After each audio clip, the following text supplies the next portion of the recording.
ஆண்டவரே, இந்த வசனங்களை படிக்கும்போது இந்த வசனத்தினாலே நாங்கள் அனல் கொள்ள, பரிசுத்த ஆவியால் நிரப்பப்பட கர்த்தர் எங்களுக்கு உதவி செய்யும். இயேசுவின் நாமத்தினால் கேட்கிறேன் நல்ல பிதாவே. லூக்கா எழுதின சுவிசேஷம் 7வது அதிகாரம் 36வது வசனத்துல பார்த்தீங்கன்னா, பரிசேயன் ஒருவன் தன்னோடு போஜனம் பண்ண வேண்டும் என்று இயேசுவை வேண்டிக் கொண்டான். அவர் அந்த பரிசேயனுடைய வீட்டுக்கு பிரவேசித்து பந்தி இருந்தார். என்ன சொல்லுது இந்த வசனம்? ஒரு பரிசேயன் இயேசு கிறிஸ்துவை சாப்பிட்றதுக்கு விருந்துக்கு வாங்க அப்படின்னு சொல்லி கூப்பிடுறாங்க. அப்போ இயேசு கிறிஸ்து என்ன பண்ணுறாரு? இணங்கி அவர் என்ன பண்ணுறார்? அவர் வீட்டுக்கு போய் சாப்பிட போகிறார். இல்லை ஒரு ஐக்கியப்படவோ, இல்லை அந்த வீட்டுக்கு அழைச்சிருக்காங்களே அப்படின்றதுக்காக, கூப்பிடுறாங்களே அப்படின்றதுக்காக அவர் போய் என்ன பண்ணுறாரு? அந்த வீட்டில் உட்காந்துருக்க. அப்போ அந்த வீட்டில் உட்காந்து இருக்கும்போது 37ஆம் வசனத்தில் என்ன நடக்குதுன்னு பாருங்க. அப்பொழுது அந்த ஊரில் இருந்த பாவியாகிய ஒரு ஸ்திரீ அவர் பரிசேயன் வீட்டில் பந்தி இருக்கிறதை அறிந்து ஒரு பரணியில் பரிமள தைலத்தை கொண்டு வந்து, இப்போ ஸ்பெசிஃபிக்காக அங்கே நிறைய பேர் இருக்காங்க. ஆனால் இந்த வசனத்தில் ஹைலைட் பண்ணுறது, அண்டர்லைன் பண்ணுறது, பரிசேயன் 36ஆம் வசனத்தில் ஒரு பரிசேயன் இயேசுவை அவருடைய வீட்டுக்கு விருந்துக்கு அழைக்கிறான். அந்த வீட்டுக்கு விருந்துக்கு போகிறார். அங்கே நிறைய பேர் என்ன பண்ணுறாங்க? அந்த பரிசேயன் நண்பர்கள் இருக்கிறாங்க, அதோடு கூட நிறைய பாவிகளும் இருக்காங்க. அதில் ஒரு குறிப்பிட்ட பாவியாக இருக்கிற ஸ்திரீயை பற்றி இந்த 37ஆம் வசனம் சொல்லுகிறது. அந்த ஸ்திரீ வெறுங்கையா வரல. அந்த ஸ்திரீ இயேசு போதிக்கிற போதனையை கேட்பதற்கு ஒரு துருத்தியில், ஒரு பரணியில் பரிமள விலையேற பெற்ற, அதாவது ரொம்ப காஸ்ட்லியான அந்த தைலத்தை என்ன பண்ணுறா? கொண்டு வருகிறார். 38வது வசனத்தில் நான் வாசிக்கும் போது, அவருடைய பாதைகளின் அருகே பின்னாக நின்று, அதாவது இந்த லூக்கா ரொம்ப அழகாக சொல்கிறார். அங்கே நடக்கிற இன்சிடெண்ட்டை ரொம்ப விளக்கி சொல்கிறார். கொஞ்சம் கவனிங்க. அவளுக்கு முன்னாடி போகிறதுக்கு தகுதி இல்லை என்பதை அவர் உணர்ந்திருக்கிறாள் அப்படின்றத அவர் புரிஞ்சு இயேசு போதிச்சுட்டு இருக்காரு, சாப்பிட்டுட்டு எல்லாருக்கும் உபதேசம் பண்ணிட்டு இருக்காரு. இந்த ஸ்திரீ பாவி என்பதை அறிந்திருந்ததினால, அவள் அருகதையற்றவள் என்பதை அறிந்திருந்ததினால அவள் முன்னாடி போய் நிற்கல. அவர் என்ன பண்றாரு? பின்னாடி நிற்கிறான். முன்னாடி நிற்கல. இப்போ இந்த டீட்டெயில் ரொம்ப அழகா தெளிவா இந்த லூக்கா எழுதுவதற்கு காரணம் இருக்கு. அதை உங்களுக்கு நான் என்ன பண்றேன்? போற போக்கில் என்ன பண்றேன்? உங்களுக்கு விளக்கி சொல்ல நான் ஆசைப்படுகிறேன். அவ என்ன பண்றா? பின்னாடி நிற்கிறா. இப்போ பின்னாடி ஒன்று நிற்கல. அவ பின்னாடி நின்றுட்டு அதுக்கப்புறம் கொஞ்ச நேரத்தில் என்ன பண்றா? அவள் பேசுகிற அந்த வார்த்தையை கேட்கும்போது அவள் உள்ளத்தில் குத்தப்பட்டு, அவருடைய உள்ளத்தில் குத்தப்பட்டதினாலே அவருடைய கண்களில் என்ன பண்ணுது? கண்ணீர் வருகிறது. நான் பாவி, நான் கேடுகட்ட பாவி, எனக்கு அந்த பாவத்திலிருந்து விமோசனம் வேண்டும். இந்த பாவம், இந்த குற்ற உணர்வு என்னை உயிரோடு கொன்று போடுகிறதே அப்படின்னு சொல்லி அவள் பதறுகிறாள். அவள் செய்த பாவங்கள் அவள் கண் முன்னாடி வருது. அவளால் அடக்கி வைக்க முடியல. அவள் மனக்கசந்து அழுகிறாள். குமரி குமரி மனக்கசந்து அழுகிறார். அதை கேட்டு அப்படியே பின்னாடி நின்றவ பின்னாடி நிற்காம, யார் என்ன சொல்லுவாங்கன்னு பார்க்காம, யார் அவளை வெக்கப்படுத்துவாங்கன்னு பார்க்காம, அவள் முன்னேறி போய் அந்த பாவத்தில் விடுதலை வேணுன்ற அந்த ஆதங்கத்தில் முன்னேறி செல்கிறாள். முன்னேறி செல்கிறாள். எல்லாரும் இருக்காங்க, எல்லாருக்கும் ஆண்டவர் பேசுறாரு. ஆனா இந்த ஸ்திரீ பாவத்திலிருந்து தேவன் விடுதலை செய்கிறார் என்கிற சத்தியம் அவளுக்குள்ள, அந்த பாவியா இருக்கிற அந்த ஸ்திரீக்குள்ள போகுது. நிறைய பரிசுத்தவான்கள் நினைத்திருக்கிற பரிசேயன், சதுசேயன், நிறைய வேத ஞானிகள்லாம் இருக்காங்க. அவளுக்கு யாருக்குமே புரியல இயேசு கிறிஸ்து சொல்றது. ஆனா பாவியா இருக்கிற, அருகதையற்று இருக்கிற, கேவல வாழ்க்கை வாழ்ந்து கொண்டிருக்கிற அந்த பாவியா இருக்கிற அந்த ஸ்திரீக்கு தேவன் சொல்லுகிற உபதேசம் புரியுது. ஆமென், அல்லேலூயா. அவ போய் கண்ணீரினாலே இயேசுவின் பாதத்தை நனைத்து, தன் கூந்தலினாலே இயேசுவின் பாதத்தை துடைத்து, பரிமள தைலத்தை போட்டு அவரை முத்தம் செய்தார் என்று சொல்லி வேதம் சொல்லுகிறது. ஆமென், அல்லேலூயா. அப்போ இதை பார்த்து கொண்டிருந்த அந்த பரிசேயர்களும் சதிசேயர்களும் வேத பாரகர்களும் அந்த சகோதரி செய்கிற அந்த மனம் திரும்பி குமரி அழுது அந்த அன்பை வெளிப்படுத்துகிற அந்த அன்பை இவர்கள் நியாயம் தீர்க்கிறார்கள்.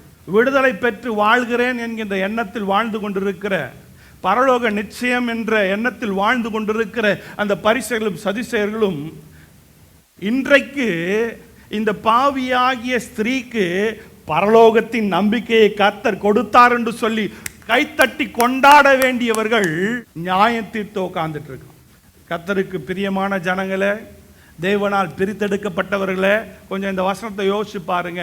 இந்த ஸ்திரீ சாதாரண ஸ்திரீ அல்ல, விபச்சாரத்தில் இருக்கிற ஸ்திரீ, ஒரு அசிங்கமான வாழ்க்கை வாழ்ந்து கொண்டிருக்கிற ஸ்திரீ. தேவன் சொல்லி கொடுத்த அந்த போதனை அவளுக்குள் போன உடனே உடனடியாய் அவள் மனம் திரும்புகலாம். ஆமென், அல்லேலூயா. இப்போ நீங்க அந்த இடத்துல இருந்தா நீங்க அந்த ஸ்திரீ மாதிரி ஆக்ட் பண்ணுவீங்களா, இல்லை அந்த பரிசேயன் சதிசேயன் மாதிரி ஆக்ட் பண்ணுவீங்களா? பைபிளில் சொன்ன நிறைய காரியங்கள் இன்னைக்கு வரும் பைபிளில் சொன்ன காரியமாக இருக்கே தவிர இன்னைக்கு கிறிஸ்தவத்தில் அது நடைமுறையில் வரலை. ஆமென், அல்லேலூயா. இன்னைக்கு நம்ம எல்லாம் பரிசேயர் சதிசேயர்கள் போல பைபிளை தூக்கிட்டு உட்கார்ந்துட்டு இருக்கோம். ஆனால் ஒரு பாவி ஒரு சபைக்கு வருகிறான் என்று சொன்னால், ஒரு பாவி ஆண்டவரை தேடி வர அவனை மேலும் கீழேயும் பார்க்கறது. இவன் யாரு, இவன் முடியெல்லாம் இப்படி வச்சிருக்கானே, இவன் எதுக்காக வந்திருக்கிறான்? ஆமென். அவனை பார்த்து ஒரு சிரிக்கிறதோ, அந்த மகளை பார்த்து ஒரு சிரிக்கிறதோ, நீங்கள் வந்ததில் சந்தோஷம்னு சொல்லி கை கொடுக்கறது இல்லை. பாரு, அழுக்கா வந்திருக்கான் பாரு, முகரையும் பாரு, எப்படி முகத்தையும் வாயை திறந்து சொல்றது இல்லை. ஆமென், அல்லேலூயா. வந்து உக்காந்து சீட்டு தேய்றது தான் மிச்சம், அழகான பாடல் பாடுறது தான் மிச்சம், அழகான ஜபங்கள் ஒண்டி தான் வாயிலேருந்து வருது. ஆனால் அந்த அழகான ஜபத்தில் கூட உள்ளத்துலேருந்து வரலை. எல்லாம் மனப்பாடம் செஞ்ச ஜபங்கள், எல்லாம் ஏற்கனவே சொன்ன காரியங்கள். இந்த பரிசேயன் சதிசேயன் போல அப்படியே கையை தூக்கி ஆராதிக்கிறது. நல்லா இருக்கிறவங்கள பற்றி நான் சொல்லலைங்க, நான் பரிசேயன் சதிசேயனை பற்றி சொல்கிறேன். ஆமென். ஒரு கடமைக்காக சபைக்கு வருகிறது, கடமைக்காக சபைக்கு வருகிறது. சபைக்கு வரலன்னா கர்த்தரை ஆஸ்வதிக்க மாட்டான்ற எண்ணத்தில் வருகிறது. இதுதான் கான்டெக்ஸ்ட். இப்போ 40வது வசனத்தை சொல்றாரு, இயேசு அவனை நோக்கி, யாரை நோக்கி? சீமோனை நோக்கி, சீமோனே, உனக்கு நான் ஒரு காரியம் சொல்ல வேண்டும் என்றார். அதற்கு அவன், போதகரே. இந்த சீமோன் யாரு? இந்த சீமோன் யாரு? பரிசேயன். இந்த பரிசேயன் யாரு? இயேசுவை சாப்பிட்றதுக்கு கூப்பிட்டுருக்கான். நிறைய பரிசேயர்கள் இருக்கிறாங்க, எல்லாரும் நியாயத்து இருக்கும்போது இந்த பரிசேயன் மாத்திரம் கொஞ்சம் இயேசுவின் மீது இன்ட்ரெஸ்டாக இருக்கான். அவர் சொல்கிற போதனையில் இன்ட்ரெஸ்டாக இருக்காங்க. எல்லாரும் இயேசுவை பகைக்கிறாங்க, இயேசு சொல்கிற காரியங்களை ஏற்றுக்கலை. அவங்க நியாயப்பிரமாணம் கட்டளை தான் முக்கியம்னு சொல்லி என்ன பண்ணுறாங்க, அவங்க தான் நீதிமான்னு சொல்லி தலை நிமிர்ந்து நடந்துட்டு இருக்காங்க. அதில் ஒருத்தன் சிமியோன். அப்போ சிமியோனே, நான் உனக்கு ஒன்று சொல்ல விரும்புகிறேன். அதுக்கு சொல்றாரு சிமியோன், சொல்லுங்க நான் கேட்கிறேன் அப்படின்னு சொல்ற. 41ஆம் வசனத்துல, அப்பொழுது அவர், ஒருவனிடத்தில் 2 பேர் கடன் பட்டிருந்தார்கள், ஒருவன் 500 வெள்ளி காசும் மற்றவன் 50 வெள்ளி காசும் கொடுக்க வேண்டியதா இருந்தது. அப்ப இன்னைக்கு நம்ம பேசுற தலைப்பு என்ன அப்படின்னு சொன்னா, கடனை பெற்றுக்கொண்டோம் அல்லது நாம் கடனாளிகள். நான் கடனாளியாயிருக்கிறேன். நான் என்ன கடனாளியாயிருக்கிறேன் என்று சொன்னால், தேவனிடத்திலிருந்து நான் நிறைய நன்மைகளை பெற்றிருக்கிறேன், நிறைய ஆசீர்வாதங்களை பெற்றிருக்கிறேன். தகுதிக்கு மிஞ்சும் தேவன் என்னை ஆசீர்வதித்து வைத்திருக்கிறார். நான் எதிர்பார்த்ததுக்கு மேலாகவும் என்னை வாழ வைத்து கொண்டிருக்கிறார். நான் தண்டனைக்குரியவன், நான் மரணத்துக்குரியவன், நான் இன்றைக்கு விடுதலையாய் அலையக்கூடிய ஒரு மனிதன் அல்ல. நான் இன்றைக்கு சிறைச்சாலையில் நான் செய்த பாவத்திற்காய் தண்டனை அனுபவிக்க வேண்டிய ஒரு மனுஷன், தண்டனை அனுபவிக்க வேண்டிய ஒரு மனுஷி. அவ்வளவு பாவங்களும் அவ்வளவு பாவக்கிரியையும் பாவ சிந்தையினாலே வாழ்கிறேன், ஆனாலும் கர்த்தர் என் வாழ்க்கையில நிறைய நன்மைகளை செய்திருக்கிறார், ஏராளமான நன்மைகளை செய்திருக்கிறார், அளவில்லாமல் என்னை ஆசீர்வதித்திருக்கிறார். எனக்கு வேலையை கொடுத்திருக்கார், எனக்கு மனைவியை கொடுத்திருக்கிறார், எனக்கு பிள்ளைகளை கொடுத்திருக்கிறார், எனக்கு வீடை கொடுத்திருக்கார், எனக்கு ஜீவனை கொடுத்திருக்கிறார், என்னை பாவத்திலிருந்து விடுதலை ஆக்கியிருக்கிறார். எனக்கு அவருடைய பிள்ளையா ஆகிறதுக்கு அருகதை இல்லை, ஆனால் அவருடைய பிள்ளையா என்னை வைத்திருக்கிறார். இப்படிப்பட்ட அநேக நன்மைகளை செய்திருக்கிற அந்த தேவனுக்கு நாம் கடனாளிகளாயிருக்கிறோம். ஆமென். நான் கடனாளிகளாயிருக்கிறேன். இவ்வளவு நன்மைகளை பெற்ற நாம் எப்படிப்பட்ட வாழ்க்கை வாழ்ந்து கொண்டிருக்கிறோம், எப்படிப்பட்ட அன்பை இந்த தேவனுக்கு நாம் செலுத்திக் கொண்டிருக்கிறோம். இந்த அன்பு சுயநலம் நிறைந்ததா? நான் இன்றைக்கு தேவனை நேசிக்கிற நேசம் என்னை சார்ந்திருக்கிறதா, என் குடும்பத்தை சார்ந்திருக்கிறதா, என் தேவையை சார்ந்திருக்கிறதா, இல்லை இந்த உலக பிரகாரமான ஆசீர்வாதங்களை மாத்திரம் தேடினதா இருக்கிறதா? இவைகளுக்கு எல்லாவற்றுக்கான பதிலை இந்த ஓமை நமக்கு சொல்லிக் கொடுக்கிறது. ஆமென். அல்லேலூயா. நான் சொல்றது புரியுதுங்களா? நீங்க கேட்கிற இந்த கேள்விக்கு இவ்வளவு நன்மையை பெற்ற நாம் எப்படிப்பட்ட வாழ்க்கை நாம் வாழ வேண்டும், எப்படிப்பட்ட நடத்தையில நாம் வாழ வேண்டும் என்கின்ற அந்த தெளிவை இந்த ஓமை நமக்கு சொல்லிக் கொடுக்கு. ஆமென். அப்போ 2 பேர் கடன் பட்டிருந்தான். ஒருத்தன் 50 காசு, இன்னொருத்தன் 500 காசு. 50 வெள்ளி காசுன்னு சொல்றது வந்து ஒரு நாள் சம்பளம். எத்தனை நாள் சம்பளம்? ஒரு நாள் சம்பளம். கொஞ்சம் தான் இல்லை, அவன் கடன் பட்டது கொஞ்சம் தான். இன்னொருத்தன் 500 வெள்ளி காசு. எல்லாரும் சொல்லுங்க 500. அப்போ எத்தனை நாள் காசு, எத்தனை நாள் சம்பளம்? 500 நாள் சம்பளம். ஒரு வருஷத்துக்கு 1.5 வருஷத்துக்கான 1.5 வருஷம் அவன் வேலை செஞ்சு அவன் கட்ட வேண்டிய காசு என்ன பண்ணும், அதை தான் வந்து அவன் என்ன பண்ணுறான், கடனா வாங்கியிருக்கான். அப்போது தேவன் சொல்கிறாரு, 2 மனுஷன் கடப்பட்டிருந்தான். ஒருத்தன் என்ன பண்ணுறான் 50 வெள்ளி காசு, இன்னொருத்தன் 500 வெள்ளி காசு.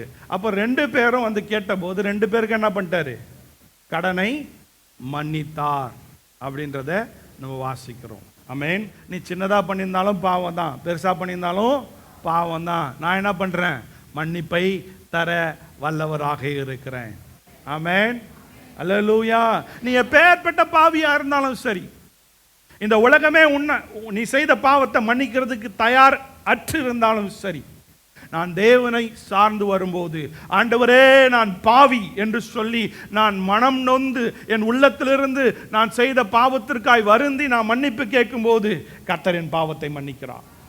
மனுஷன் மன்னிக்க மாட்டான், உங்கள் குடும்பத்தில் இருக்க நபர்கள் மன்னிக்க மாட்டாங்க, உங்களை நேசிக்கிறவங்க மன்னிப்பாங்களான்னு தெரியாது. மன்னிச்சாலும் திருப்பி என்ன பண்ணுவாங்க, அதை சொல்லி காட்டுவாங்க. அப்போனா அவங்க இன்னும் மன்னிக்கலைன்றது தான் அர்த்தம். ஆனால் நான் மன்னிப்பு கேட்கும்போது என்னை உண்மையாய் மன்னிக்கிறவர் என் தேவனாகிய கர்த்தர்.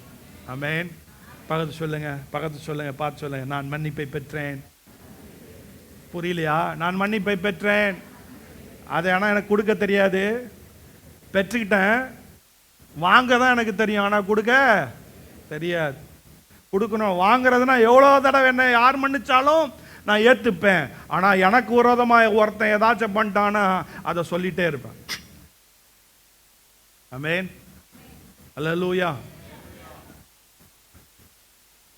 42ஆம் வசனத்தில் கொடுக்க அவர்களுக்கு அதாவது திறன் இல்லாமல் இருந்தது, அதனால என்ன பண்றார், அவருடைய கடன்களை மன்னிச்சார். தேவன் உங்களுக்கு செய்த நன்மைக்கு ஈடாக அவருக்கு உங்களுக்கு நன்மை செய்ய முடியுமா? உங்களுக்கு தேவன் செய்த நன்மைக்கு ஈடாக ஒரு தராசுல, கொஞ்சம் கவனிங்க, ஒரு தராசுல புரிஞ்சுக்கோங்க, ஒரு தராசுல தேவன் செய்த நன்மைகள் ஈடாக, அதற்கு ஈடாக நீங்கள் செய்கிற நன்மையை வச்சு உங்க மன்னிப்பை வாங்க முடியுமா? முடியாதா? நீ எத்தனை ஜன்மம் எடுத்து வந்தாலும் அவர் செய்து கொண்டிருக்கிற நன்மைக்கு ஈடாக உங்களால் அவருடைய கடனை அடைக்கவே முடியாது. ஆமென். அடைக்கவே முடியாது. ஆமென். அல்லேலூயா. அடைக்கவே முடியாததுனால தான் ஒரே பேரான குமாரனை உங்களுக்காக எனக்காக என்ன பண்ணாரு, தானமாய் கொடுத்தார். ஆமென். அப்போ அதனால் சொல்கிறேன், அவர் சொல்கிறாரு இந்த கடனை அடைக்கிறதுக்கு அவங்களால முடியல, அவங்களுக்கு பலன் இல்லை, அவங்களுக்கு என்ன இல்லை, அவங்களுக்கு அந்த தகுதி இல்லாமல் இருக்கிறதே அப்படின்றத அவர் பார்க்குறார். ஆமென். அப்போ 43ஆம் வசனம் சொல்கிறாரு, சீமோன் பிரதித்திரமாக, எனக்கு அதிகமாய் மன்னித்து விட்டானோ அவனே அதிகமாய் அன்பாய். இப்போ அவர் என்ன கேள்வி கேட்குறாருன்னா, சீமோன் யார் தெரியும்ல, உங்களுக்கு தெரியுமா? சீமோன் யாரு சொல்லுங்க. நான் தான். நான் யாரு? சீமோன் நான் தான். ஆமென். என்னையும் சேர்த்து தான் சொல்றேன். சீமோன் யாரு? ஆமா, கண்ணெல்லாம் நியாயத்தீர்ப்பு, மூளெல்லாம் நியாயத்தீர்ப்பு, இருதயம் ஃபுல்லா நியாயத்தீர்ப்பு தான். அவர் சொல்றாரு, அவர் கேட்குறாரு அந்த 42ஆம் வசனத்தில், இப்படி இருக்க அவர் சொல்றார், அவர்கள் எவன் அவரிடத்தில் அதிக அன்பாய் இருப்பான் அதை சொல் என்றார். யார்கிட்ட கேட்குறாரு? இதை சீமோன் கிட்ட கேட்குறாரு. இப்போ 2 பேர் இருக்கான். 50 வெள்ளிக்காசு வாங்கினவனுக்கு மன்னிச்சவன் அன்பா இருப்பானா, இல்லைனா 500 வெள்ளிக்காசு வாங்கி அவனுடைய பாவத்தை மன்னிச்சு அவனுடைய கடனை என்ன பண்ண, நீ கொடுக்காத அப்படின்னு சொன்னவன் யார் அன்பா இருப்பா? அதிகமா யார் அன்பா இருப்பா? நீங்க என்ன பதில் சொல்றீங்க? யார் அன்பா இருப்பா? கொஞ்சம் காசா நிறைய காசா? நிறைய காசு. எப்படி? அதே மாதிரி தான் சீமோனும் உங்களை மாதிரி தான் பதில் சொல்கிறான். சீமோனும் சொல்கிறான், ஐயோ இது உங்களுக்கு தெரியாதா, 50 காசு அதாவது 50 வெள்ளி காசு ஒரு நாள் காசு, அதுக்கு ஒரு மேட்ரா? ஆனால் 1.5 வருஷம் வேலை செஞ்சு அடைக்க வேண்டியதை இலவசமாக நீ கொடுக்காத அப்படின்னு சொன்னால் அவன் தானே அதிகமாக அன்பு செய்வான் அப்படின்னு சொல்லி ஆண்டவர்கிட்ட சொல்லிட்டான். சரியான பதிலா தப்பான பதில்? ஆண்டவர் என்ன சொன்னார்? அவர் சொல்கிறாரு, நீ வாசிங்க. அவர் சொல்கிறார், இயேசு கிறிஸ்து சொல்கிறார், இந்த வார்த்தையை சொல்கிறார், நீ நிதானித்து, அவர் சொல்கிறார், நீ நிதானித்து ரொம்ப உஷாரா ரொம்ப ஞானமா பதில் சொன்னாய். ஆமென். பரிசேயனே, உஷார் தான் நம்மலாம் சாதாரண ஆட்களா? ஆமென். இயேசுக்கு அவருக்கு என்ன வேணுமோ அந்த பதிலை அழகா சொல்லுவோம். வாசிங்க, கீழே இருக்க அந்த கீழே 43ஆம் சீமோன் பிரதியுத்தரமாக, எவனுக்கு அதிகமாய் மன்னித்து விட்டானோ அவனே அதிக அன்பாய் என்று நினைக்கிறேன் என்றான். அதற்கு அவர் சரியாய் நிதானித்தாய் என்று சொல்லி அப்படின்றத வாசிக்க. 44ல் ஸ்திரீயிடமாய் திரும்பி, இப்ப யாருக்கிட்ட திரும்புறாரு? இந்த ஸ்திரீ யாரு? இந்த ஸ்திரீ யாரு? அங்க இருக்கிற நிறைய ஸ்திரீ இருக்கிறாங்க. இந்த ஸ்திரீ யாரு? உபச்சாரத்தில் கண்டெடுக்கப்பட்ட ஸ்திரீ. அந்த ஸ்திரீ தான் வந்து இயேசு கிறிஸ்துக்கு என்ன பண்ணாங்க? பரிமளத்தில். இப்போ அவர் வாசிக்கிறார். அந்த ஸ்திரீயை திரும்பி சீமோனை நோக்கி, இந்த ஸ்திரீயை பார்க்கிறாயே, நான் உன் வீட்டிலே பிரவேசித்தேன், நீ என் கால்களுக்கு தண்ணீர் தரவில்லை, இவளோ கண்ணீரினால் என் கால்களை நனைத்து தன் தலை மயிரினால் அவைகளை துடைத்தாள். அதாவது இருக்கிறதுலையே தாழ்மைக்கு இன்னொரு ரூபம் என்ன தெரியுமா? ஒரு மனுஷனுக்குள்ள பெருமை இருந்ததுன்னா இதை பண்ண முடியுமா? அவர் தன்னுடைய ஐடென்டிட்டி, தனக்கு இருக்கிற அடையாளம் எதுவுமே இல்லை, என்னுடைய அடையாளம் பாவி. 45ஆம் வசனத்தில் வாசிக்கிறோம், நீ என்னை முத்தம் செய்யவில்லை, இவளோ நான் உட்பிரவேசித்த முதல் என் பாதங்களை ஓயாமல் முத்தம் செய்தார். 46, நீ என் தலையில் எண்ணெய் பூசவில்லை, இவளோ என் பாதத்தில் பரிமள தைலத்தை. தனக்கு இருந்ததெல்லாம் ஒரு சொத்துன்னு இருக்கதே அந்த விலையேற பெற்ற ஒரு தைலம். ஒருவேளை ஒரு பஞ்சம் வந்தாலோ, ஒருவேளை அவளுக்கு கஷ்டம் வந்தாலோ அதை விற்று தான் பிழைக்கணும். அதுதான் அவருடைய நம்பிக்கை. எது? அவருடைய வாழ்க்கைக்கான நம்பிக்கையே அந்த தைலம் தான். அந்த தைலத்தை சொல்றா, இவ்வளோ நாள் இந்த தைலம் தான் என்ன நடத்தும்னு நினைச்சேன், இதுதான் என்னை காப்பாற்றும் நினைச்சேன், அது இல்லை, என்னை ரட்சிக்க வல்லவர் நீர்தான் ஆண்டவரே, என் குற்ற உணர்விலிருந்து என்னை விடுதலையாக்க வல்லவர் நீர்தான் ஆண்டவரே, என் எதிர்காலம் எல்லாம் நீர்தான் ஆண்டவரே, என் நிகழ்காலம் எல்லாம் நீர்தான் ஆண்டவரே, என்னுடைய கடந்த காலம் எல்லாம் நீர்தான் ஆண்டவரே என்கின்ற தெளிந்த ஒரு நம்பிக்கைக்குள்ளாக இந்த சகோதரி வந்துட்டான். ஆமென். அல்லேலூயா. ஆமென். ஆமென்.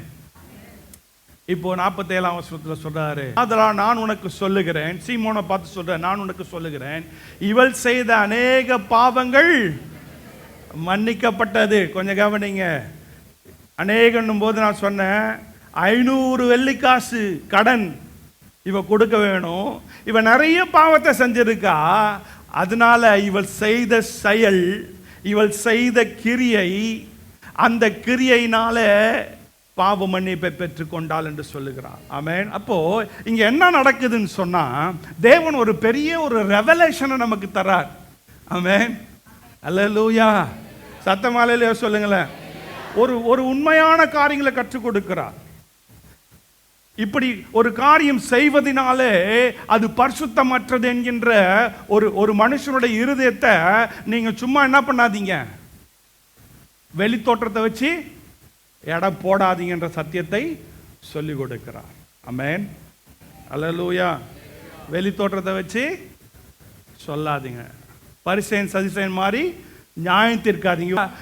அவ உள்ளத்துல என் பாவத்தை மன்னிக்க வந்த ரட்சகர் இங்க உட்கார்ந்துட்டு இருக்காரு.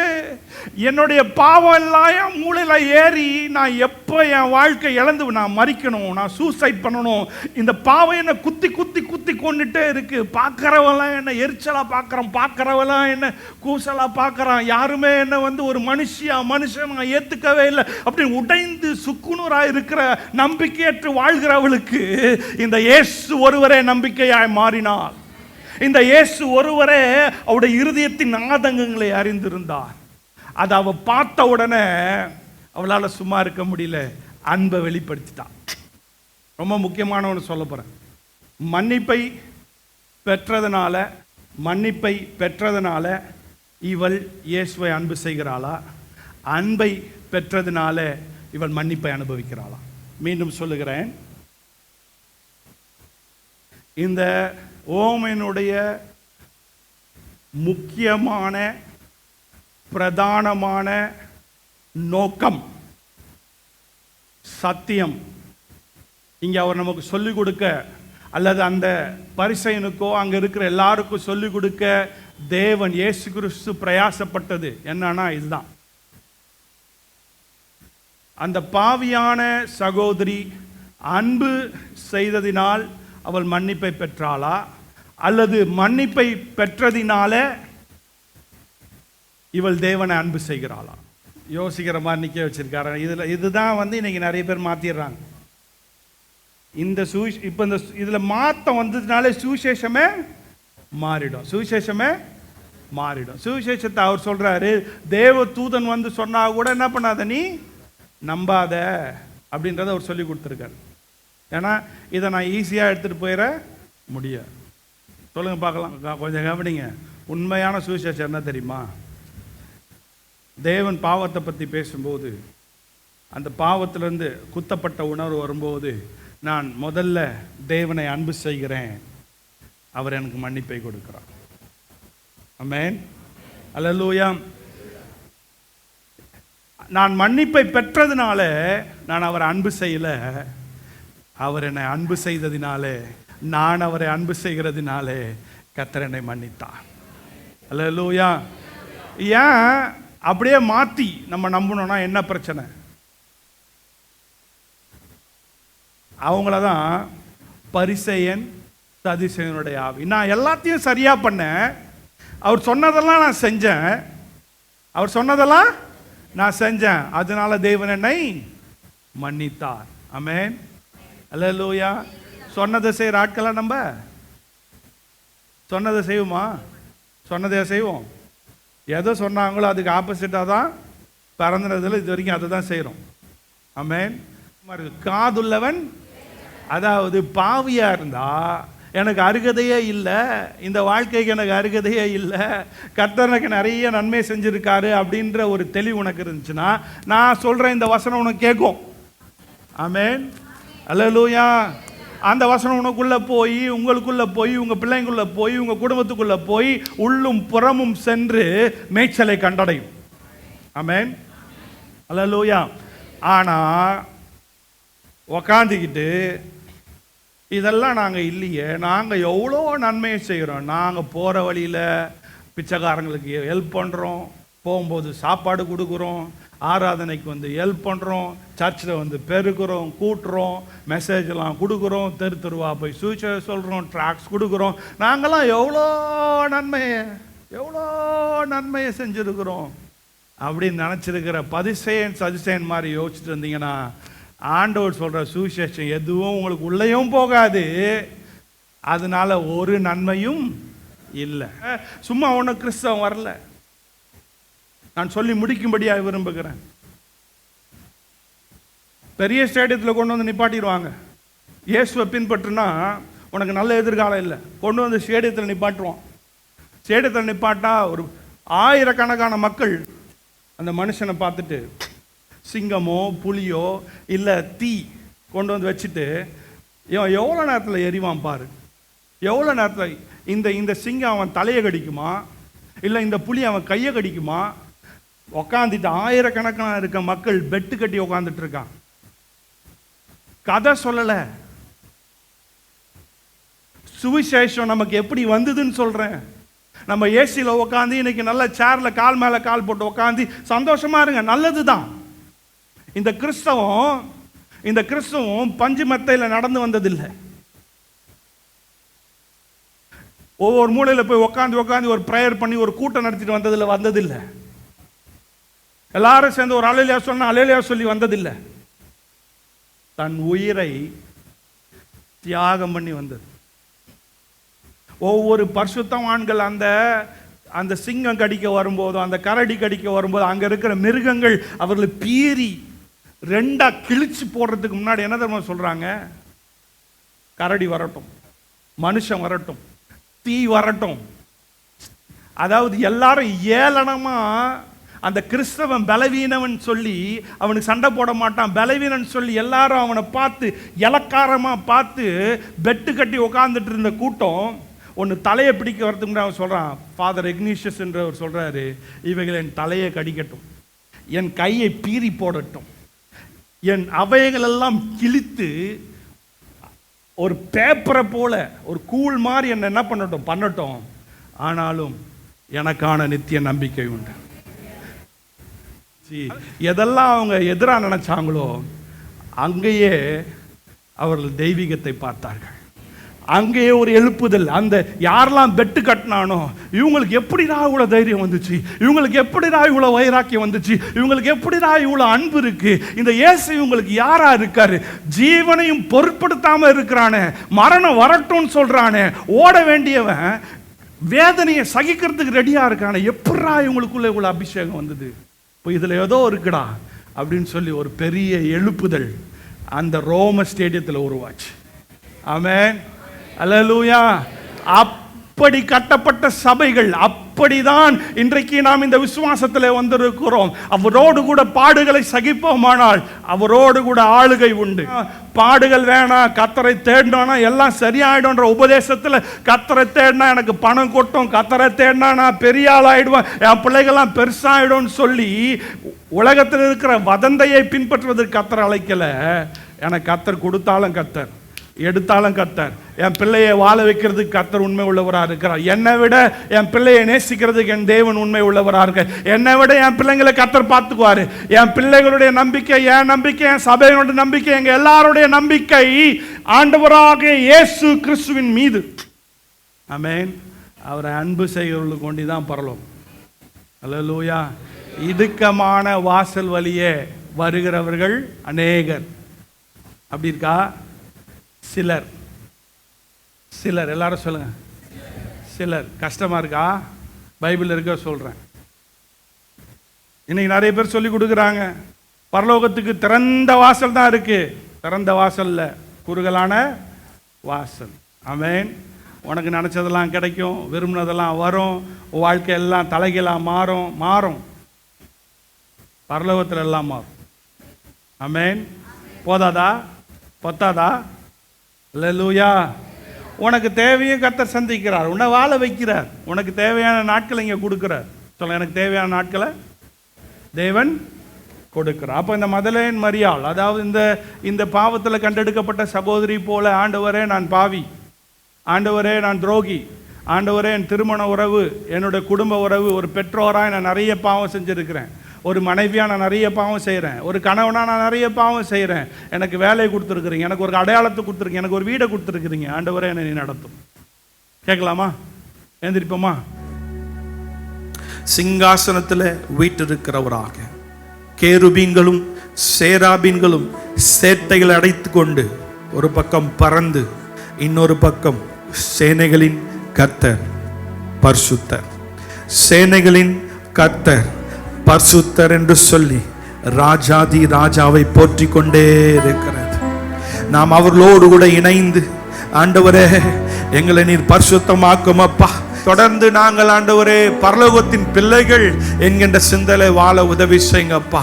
நரகத்தை எங்கள் வாழ்க்கையிலிருந்து எடுத்து போட்டீர், எங்களை புத்திர ஸ்வீகாரராய் அபிஷேகம் பண்ணி வைத்திருக்கிறேன். உம்முடைய புத்திர ஸ்வீகார ஆவிலிருந்து எங்களை ஒரு மனுஷனாலும் பறித்து கொள்ள ஒரு மனுஷனும் உம்மை விட்டு எங்களை பிரிக்க முடியாது என்று சொல்லி நாங்கள் உம்முடைய வார்த்தையை நம்புகிறோம் அப்பா. இங்க வந்த ஒவ்வொரு பிள்ளைகளை நான் மனதார ஆசீர்வதிக்கிறேன். இந்த ஆசீர்வாதங்கள் தொடர்ந்து தங்கட்டும். சமாதானத்தின் தேவன் இங்கிருந்து நாங்கள் போகும்போது சமாதானத்தோடு போக உதவி செய்யும். இயேசுவின் நாமத்தினால் கேட்கிறேன் நல்ல பிதாவே. ஆத்மாவே கர்த்தரை ஸ்தோத்திரி, என் முழுலமே பரிசுத்த நாமத்தை ஸ்தோத்திரி. கர்த்தராகிய இயேசு கிறிஸ்துவின் கிருபையும் பிதாவாகிய தேவனுடைய அன்பும் பரிசுத்தாவினுடைய அந்யோன்ய ஐக்கியமும் எப்போதும் கிறிஸ்துவின் வருகை பரியந்தம் நம் அனைவரோடு கூட இருப்பதாக.